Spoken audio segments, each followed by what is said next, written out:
بسم اللہ الرحمن الرحیم۔ السلام علیکم۔ نکاح سے ایک دن پہلے مہندی کی خوشبو پر درویش جن عاشق ہو کر اپنی دنیا میں لے گیا اور سونے چاندی کا لباس پہنا کر مجھ سے نکاح۔ میرا نام ہانیہ ہے، میری عمر 30 برس ہے، میرا تعلق ملتان سے ہے۔ ابا کسی کے گھر چوکیداری کرتے تھے اور اماں گھر میں لوگوں کے کپڑے سلائی کیا کرتی تھی۔ ہم 2 بہنیں ہی تھیں۔ ہم دونوں بہنیں جڑوا پیدا ہوئی تھیں۔ جس وقت ہماری پیدائش ہوئی تو ہسپتال میں ایک بزرگ خاتون جس نے میرا ننھا سا ہاتھ دیکھتے ہی کہا تھا کہ یہ تم لوگوں میں سے نہیں ہے، اس کی اونچائی کسی اور دنیا تک جاتی ہے۔ یہ بات سن کر میرے ماں باپ بہت ہی زیادہ حیران ہوئے تھے۔ انہوں نے اس عورت سے پوچھا کہ آپ کون ہیں اور یہ بات کیسے کہہ سکتی ہیں، مگر اس عورت نے خاموشی اختیار کی اور مسکراتے ہوئے وہاں سے چلی گئی۔ اس کے بعد اماں نے اس عورت کو ڈھونڈنے کی بہت کوشش کی، مگر وہ عورت کہیں نہیں ملی۔ بچپن سے ہی اماں مجھے لے کر بہت پریشان رہتی تھی۔ میں بچپن سے ہی کافی بیمار رہا کرتی تھی۔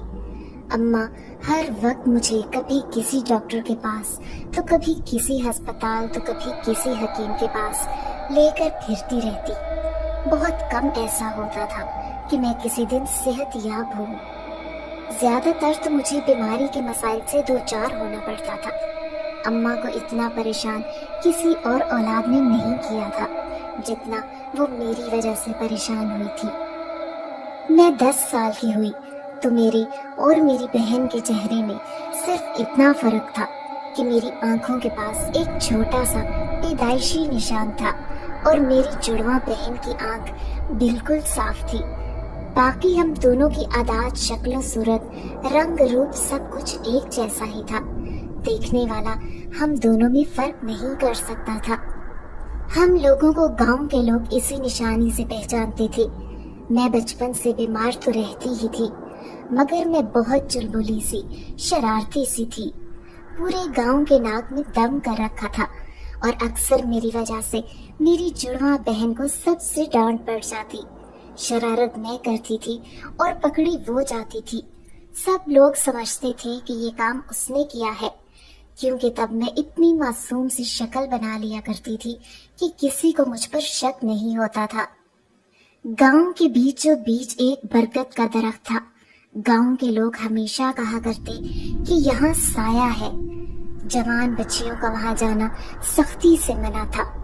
جو لڑکیاں بھی وہاں جاتی وہ گھر والوں سے چھپ چھپا کر ہی جاتی تھی، اور جس کے گھر والے لڑکی کو وہاں پر دیکھ لیتے تو اس لڑکی کی شامت آ جایا کرتی تھی۔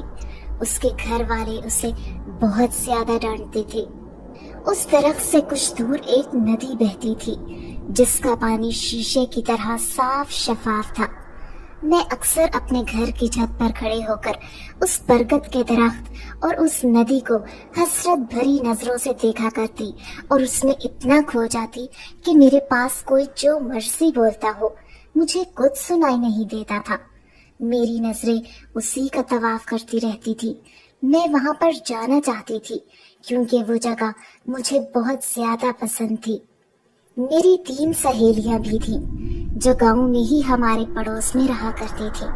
میں اکثر اپنی سہیلیوں سے اپنی خواہش کا اظہار کرتی تو وہ توبہ توبہ کرنے لگتی اور مجھے ڈانٹنے لگتی کہ گھر والوں کو پتہ چل گیا تو کیا ہوگا۔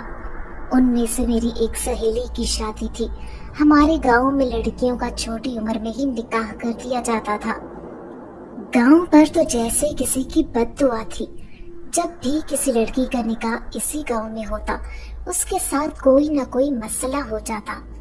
گاؤں کے لڑکیوں کی شادی دوسرے گاؤں میں کی جاتی تھی۔ اب تو ہمیں اپنی سہیلی کے لیے فکر ہونے لگی تھی کیونکہ اس کی شادی اسی گاؤں میں ہو رہی تھی۔ اسے بڑے بوڑھوں نے بہت سمجھایا کہ یہ شادی کرنا ٹھیک نہیں ہے، مگر وہ دونوں ایک دوسرے کو پسند کرنے لگے تھے۔ لڑکا اور لڑکی دونوں کا ہی اصرار تھا کہ انہوں نے ایک دوسرے کے ساتھ ہی شادی کرنی ہے۔ تب مجبوراً ان لوگوں کے گھر والوں کو یہ بات ماننی پڑی۔